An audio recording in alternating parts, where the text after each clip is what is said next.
Vamos lá, então. Usabilidade. O que é usabilidade? Eu trouxe aí uma definição do livro do Nielsen, que eu até peguei na biblioteca lá. Esse livro aqui, ó, Usabilidade na Web, tá? Depois no retorno vocês podem pegar lá ele para testar, para ler, enfim, quiser se aprofundar.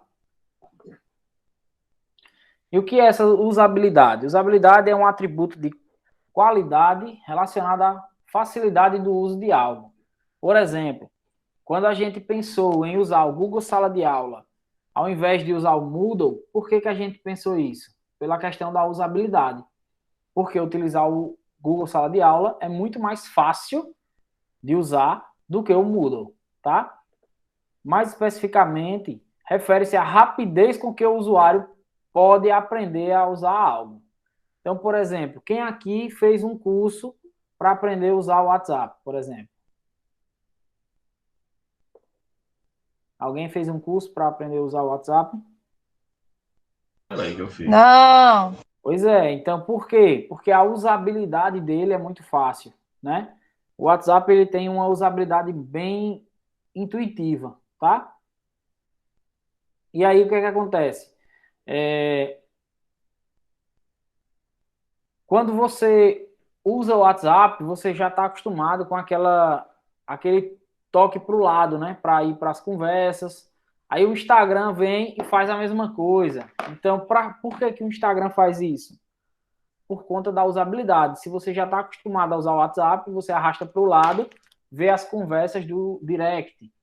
Então, tudo isso é para facilitar a usabilidade, tá? Então, se as pessoas não puderem ou não utilizarem um recurso, ele pode muito bem não existir. Então, aí é onde entra a questão dos testes que vocês vão fazer. Vamos supor que você projetou o software, né? Então, sei lá, Clayton projetou o software de e-commerce, mas tem lá uma função comparar preço. E ele vê que no teste ninguém utilizou a função comparar preço. Né? O que é que ele pode fazer? Ele pode simplesmente tirar aquela função do software dele, porque ninguém está utilizando. Tá? Então, isso é um exemplo. E o que é que vocês precisam saber de usabilidade? O primeiro é você saber as 10 heurísticas de Nielsen. Né? Esse cara aí, que é o autor desse livro aqui, ó, Jacob Nielsen. O que é que ele diz? Ele diz o seguinte: você tem 10 heurísticas, ou seja, 10. Como é que eu posso traduzir esse heurística para quem não sabe o que é? 10 coisas que são aprendizagens, tá? Que todo usuário vai cometer. Tá? Todo desenvolvedor ele precisa estar atento a essas 10 heurísticas. Tá? São conhecimentos prévios. Então, primeiro de todos é visibilidade do status do sistema. A gente vai ver cada um em detalhes. Mas o que significa isso? Então, por exemplo, quando você carrega um vídeo no YouTube e aquele vídeo fica só rodando a bolinha, você está vendo o status que está um erro, que não carregou, tá? Então, isso é a visibilidade do sistema. Outra coisa que você pode ter, compatibilidade do sistema com o mundo real. Então, quando o Google ele lança o Material Design, que é um modo de design, o que é que ele diz? Ele diz o seguinte, ó, os objetos não podem se sobrepor, não podem ocupar o mesmo lugar no espaço. Isso é da física, não é? Então, o que é que ele faz? Observa aqui, ó, eu tenho esse papel e tenho um papel lá atrás. A partir da sombra que esse faz em cima desse, você consegue saber quem é que está mais na frente, ó. A sombra, tá vendo, ó? Se a sombra tá pouca, significa que está mais perto. Se a sombra aumenta, ó, significa que está mais distante. E isso foi trazido também para a criação de design de interface, tá? O controle do usuário e a liberdade. O usuário ele precisa ter o controle e domínio da ferramenta que ele está utilizando. Não adianta a gente querer criar um sistema, uma plataforma em que o usuário não consiga ter o controle, ter o domínio, tá? prevenção de erros. Então, você precisa prevenir que erros aconteçam. E se acontecer, você precisa se autocorrigir, tá aqui, ó. Ajudar o usuário a reconhecer, diagnosticar e se corrigir de erros. Então, são duas heurísticas que estão ligadas. Consistência e padrão. Então, imagine, você entra na primeira página do site do Instituto, é verde. Quando você entra na segunda, é branca. Na terceira, é vermelha. Não tem um padrão. Um menu está do lado direito, na outra, um menu está do lado esquerdo. Então, quando você começa a quebrar esse padrão... Desculpa aí, pessoal. Aí você começa a bagunçar, vamos dizer assim, né? O visual do seu site e quebrar a hierarquia toda que você construiu do design, né? A identidade visual, tá? Flexibilidade e eficiência no uso. Então, tudo isso se referindo ao design de interface, à usabilidade. Estética e design minimalista é uma tendência, lembra que a gente viu lá? Que é uma tendência que a gente seja cada vez mais minimalista, né? O que significa isso? Quer dizer que você tem que fazer traços finos? Não necessariamente. Quer dizer que você tem que ter só o que deve ter, só o objetivo daquela tela, tá? Não coloca nada mais para não confundir a mente do usuário, tá bom? Simples e objetivo. Isso, perfeito. Simples, direto ao ponto, objetivo, e é isso que vocês têm que fazer nos protótipos de vocês, tá? Ajudar a documentar, ou seja, ajuda e documentar, né? Então, todo o software, é interessante que ele tenha um helpdesk, né? O famoso F1, né? Que você aperta F1 e vai para a página de ajuda. Então, se vocês não sabem utilizar o Instagram, alguma função, você vai lá no suporte e você vai ter um passo a passo dizendo como é que usa aquela ferramenta, tá? E aquilo ali é pouco utilizado, mas tem muita gente que quando começa a utilizar uma ferramenta, prefere ir lá no suporte e ver como é que faz aquilo, tá? Então vamos ver alguns exemplos disso. Utilize padrões familiarizados de UI. UI todo mundo já sabe o que é, né? A interface, User Interface. Então se eu estou usando ícones flats, né? Ícones fininhos, tudo bonitinho, não faz sentido depois eu colocar um ícone que é todo pintado, né? A menos que você está prototipando e nesse protótipo não tem o ícone, algo do tipo, mas eu já recomendo vocês utilizarem o Flat Icon. Botei o link aí no chat, tá?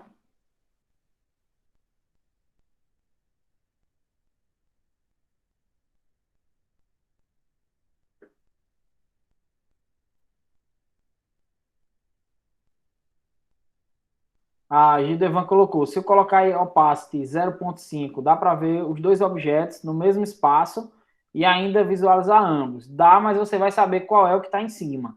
Porque uma parte vai ficar mais escuro do que a outra, né? A não ser, mesmo os dois sendo branco, o que está fazendo sombra, né? Você vai ver que um está mais escuro do que o outro. Aí você Isso, eu consegue ver vi que isso Oi? no curso lá de Materialize, o professor desse conceito aí. Isso.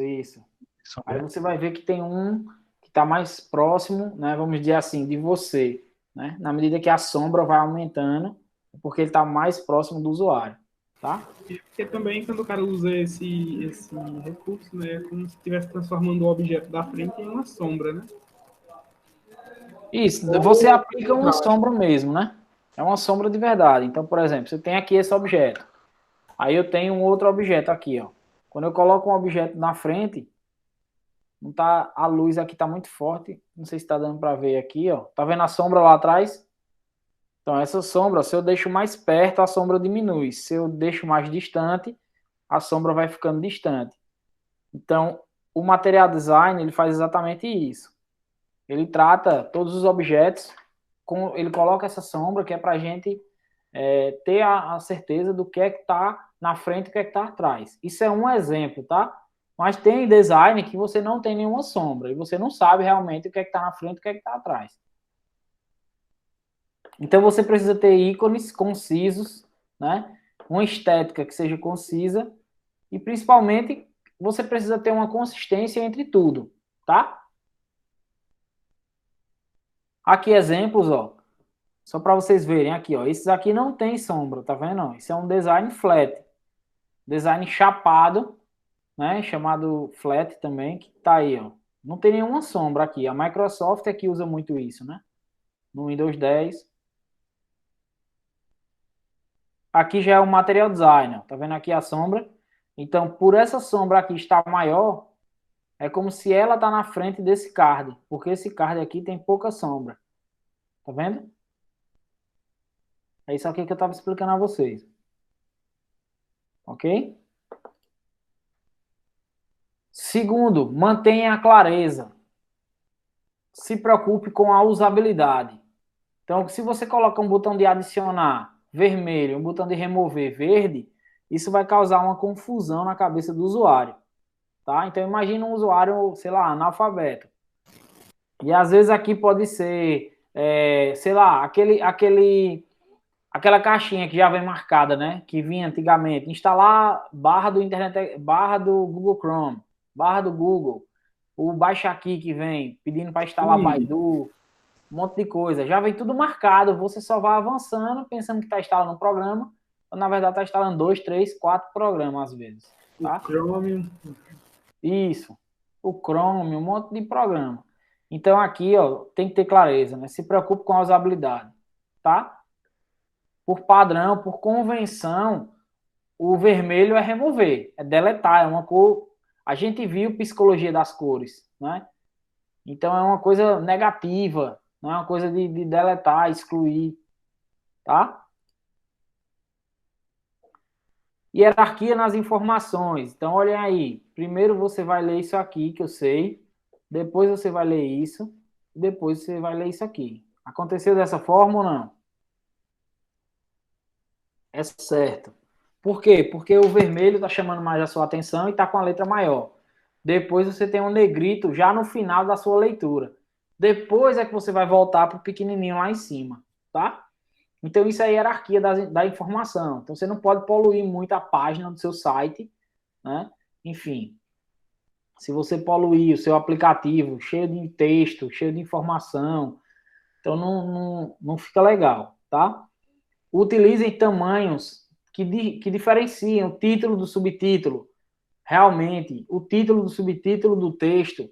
Porque tem gente que usa o tamanho da fonte só do mesmo tamanho, bota só um negrito. Né? Então, às vezes tem um negrito no texto. Então, para não confundir, use tamanhos diferentes, tá? Então, como distribuir as informações? Como apresentar os dados? Tudo isso deve ser pensado, ok? Aqui, ó, por exemplo, você, quando clica para visualizar uma imagem, aparece um modal, que é essa janelinha chamada de modal, tá? E ela tem um botãozinho X, ó, para fechar. Algumas não tem, algumas você tem que clicar fora, mas não é tão intuitivo para o usuário clicar fora, né? Ele fica procurando o X. Então isso aqui é importante. Facilite o acesso à informação, tá? O que é que custa colocar um X aqui, né? E tem gente que não coloca. Guie o usuário.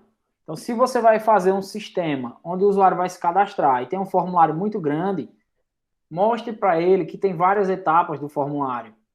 Isso aqui, ó, é uma forma de você guiar o usuário, né? Então, você pode guiar ele para que ele saiba como é o fluxo. Você pode fazer uma navegação interativa. Ele vai preenchendo, clica uma seta para próximo. Nesse exemplo aqui, ó, é um protótipo do meu mestrado, esse aqui, ó. Foi feito no Mockflow, tá? Só para que vocês vejam que dá para fazer um sisteminha diferente lá, com ícones diferentes, meio gamificado aqui, tá vendo? E aí o que é que tem aqui nesse sistema? É um sistema de tarefa gamificado para pessoas com TDAH. Então eu vou clicar aqui, ó, para dar o play na tarefa, abre uma pop-up. Por quê? Porque ele pode ter clicado desatento ali e eu quero ter certeza se ele quer começar. Eu já vou começar de cara. Aí ele clica em iniciar atividade. Quando ele clica, vai para uma próxima página. Na próxima página, ele tem a opção de pausar, dar stop, de finalizar. E aqui embaixo vai mostrando, ó, o progresso dele. Etapa 1, etapa 2. E vai dando check aqui, ó. Tá vendo? Etapa 3, etapa 4. Já finalizando. Pronto, finalizou. Quando ele clicou aqui em finalizar, aparece a tela, ó, tarefa finalizada com sucesso. Então, isso eu estou guiando o usuário e estou dando feedback para ele constante, tá? Feedback é importante, né? Então, dê alternativas ao usuário. Lembra daquela de se recuperar da falha, aquela heurística de se recuperar de um problema? Você tem que dar essa opção ao usuário. Então, página não encontrada, o endereço não existe. O que é que você vai fazer? Você vai acessar uma outra página. Ou você pode colocar o link aqui embaixo, voltar para a página inicial, fazer uma nova busca. Então, você pode guiar o usuário para que ele se sinta mais confortável dentro do seu site, dentro do seu aplicativo, tá? Aqui um exemplo do swap, né? Quando você erra a senha, ele diz, por favor, entre com o usuário e senha corretos. Note que ambos os campos diferenciam maiúscula e minúscula. Ou seja, esse erro aqui, ele não está sendo tão amigável, né?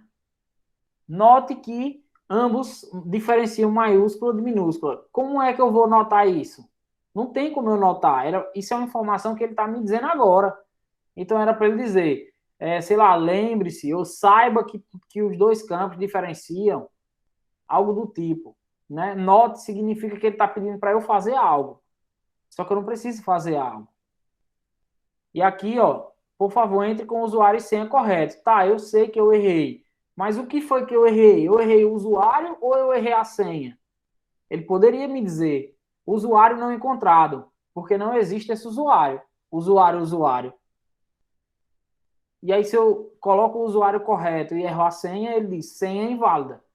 Então, isso facilita o usuário se corrigir, né, e corrigir o erro a partir do momento que você dá essas opções para o usuário. Faz sentido para vocês, pessoal? Vocês estão entendendo? Eu acho que uma forma legal também de ajudar, né?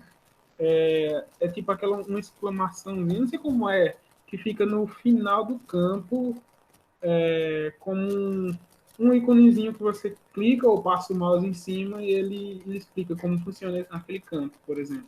Sim, uma interrogaçãozinha, né? Isso. De detalhes. Para ajudar a entender como essa informação que deu o erro foi justamente uma coisa que poderia estar em uma interrogação dessa, né? Isso. Dizendo que diferencia maiúsculo de minúsculo, algo do tipo. Sendo que, ó, colocar um texto muito grande aí, não tem espaço, né? Você vê, não tem um espaço para colocar um texto enorme dizendo que diferencia de maiúsculo, minúsculo. Aí, no caso da interrogaçãozinha para ajudar aí, ele fica ali oculto. E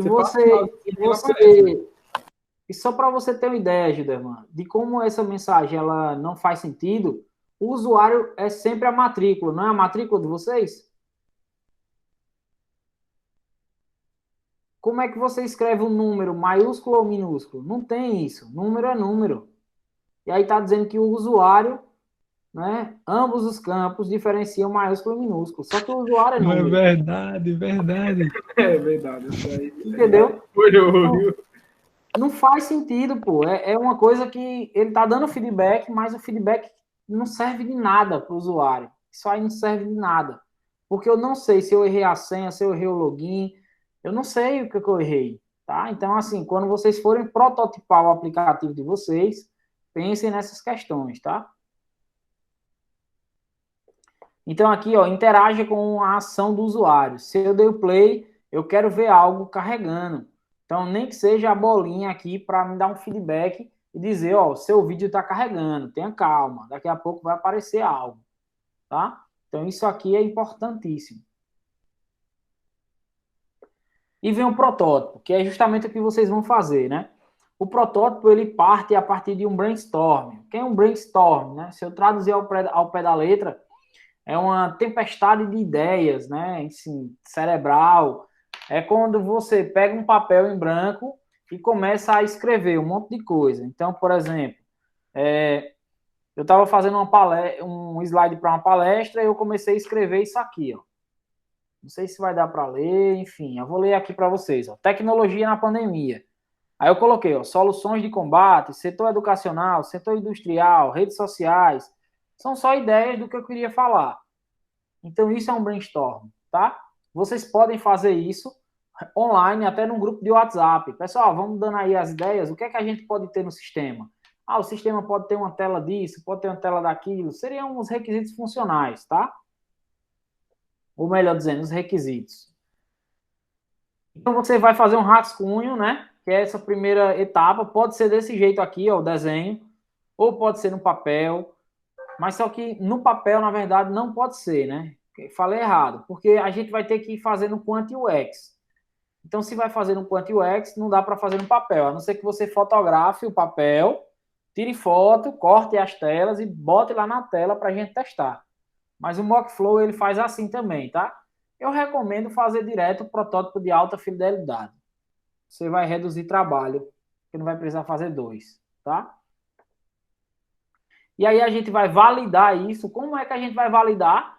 Mandando o link para os nossos colegas responderem. Então, vocês, um grupo vai responder, vai testar o aplicativo do outro, né? Testar, lembra que quando ele faz o teste, você que é dono do aplicativo recebe o relatório lá, o feedback, tá? Manda para os professores, manda para outras turmas de outros períodos, quando manda para mim e eu vou e distribuo para a galera de informática testar. Então, vocês vão coletar muito dado mesmo. Vai ter no mínimo aí, espero que tenha no mínimo uns 30 testes até 50 respondidos de cada equipe, tá? Eu espero, se a gente compartilhar para os alunos, todos responderem rapidinho, só testar o software, usar, beleza? Então, façam um protótipo bonito. Aqui é um outro exemplo do sistema do meu mestrado, onde, por que eu coloquei isso aqui? Porque para eu validar essas telas, eu fiz formulários, mandei os formulários para as pessoas só com as telas, sem usar, só as telas, e perguntei qual dessas telas você se agrada mais. E aí fiz 2, 3 tipos de tela para a mesma funcionalidade, tá? E aí depois, ó, mandei também para o orientador, enfim, para que ele testasse aqui, ó. E observa aqui, ó, essa tela. Ó que interessante eu vi aqui, ó. Vocês estão vendo aqui essa terceira tela? Vocês estão vendo um ponto de calor aqui bem no meio? Esse ponto de calor, ele não fazia nada, absolutamente nada. Porque para dar o play na atividade, tinha que ser no botão de play. A partir desse teste, eu percebi que eu precisava colocar a ação no quadrado todo aqui. Porque as pessoas estão acostumadas justamente com o WhatsApp, por exemplo. Você clica na conversa e abre. Tá? Você não precisa clicar no cantinho da conversa, algo do tipo. Beleza? Então, aí é um teste exatamente com Quant UX. Então, é um print desse que vocês vão passar para mim, tá? Um outro exemplo é um teste AB. O que seria um teste AB? Seria vocês... Esse aqui eu ia fazer com vocês, mas não vai dar tempo, tá? Então, eu tirei ele do projeto. O que seria o teste AB? Você fazer 2 aplicativos e testar aleatoriamente qual dos dois tem uma maior aceitação. Que foi justamente o que eu fiz. Eu fiz um teste ABC, né? Então, tinha tela que tinha 3 telas, tinha algumas que tinham 2. E aí o usuário dizia, qual das duas é melhor para você? Só que nesse caso não foi bem um teste AB, porque não foi aleatório. Eu não mostrei uma tela só, eu mostrei as duas. O ideal é você pegar 50 pessoas, sei lá, 10 pessoas. 5 vão usar o aplicativo A e 5 vão usar o aplicativo B. E depois você pega e compara qual foi o que teve uma maior aceitação, maior conversão, tá? Otimize seu conteúdo. Pessoal, hoje em dia está muito comum o uso de emoji em aplicativo, o uso de uma linguagem mais, vamos dizer assim, informal, né? Opa, e aí? O que foi que houve? Coisa não fica mais naquela linguagem padrão, tá? Então, pode ver que os aplicativos, as redes sociais, quando dá algum erro, ela sempre tem uma mensagem engraçada, algo do tipo, ou então, estamos trabalhando para lhe atender, volte daqui a pouco, algo que você conversa com o usuário e não deixa ele tão triste, vamos dizer assim, né? Então, tenha clareza, simplicidade e objetividade, tá? Então, aqui, ó, por exemplo, partiu estudar, tá vendo? Eu botei isso aqui como exemplo, hashtag partiu estudar e um emojizinho sorrindo. Então, isso é um tipo de conteúdo que permite essa comunicação, tá? Só o necessário, não tem texto a mais. Só o necessário. Não seja repetitivo. Então, se tem aqui, ó, matemática, aí aqui vai ter matemática da educação básica, matemática do ensino médio, não tem para quê? Matemática. Dentro de matemática eu escolho qual é a matemática que eu quero, tá? Fale a língua do usuário. Então, isso aqui é falar a língua do usuário. Se você está projetando um sistema para criança, você vai ter que falar de uma forma que uma criança entenda. Tá bom? E pensem em acessibilidade. Pensem em acessibilidade. Não é sobre tornar acessível, é sobre tornar possível, tá? Igualdade de oportunidades, segurança e autonomia. A lei de acessibilidade, vamos dizer assim, né? O que rege também a acessibilidade na web é o W3C WCAG 2.1, tá?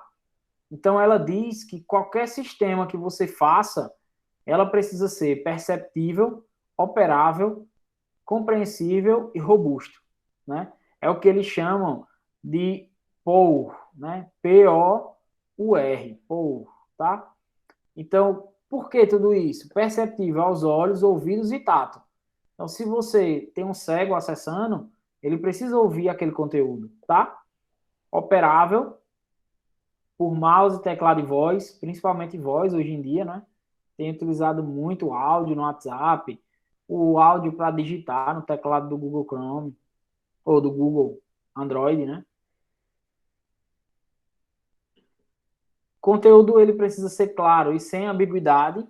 Imagine que uma pessoa que tem dislexia vai acessar, uma pessoa que tem autismo, uma pessoa, enfim, que tem algum retorno, retardo mental, vai acessar e ele precisa ter uma clareza naquele conteúdo.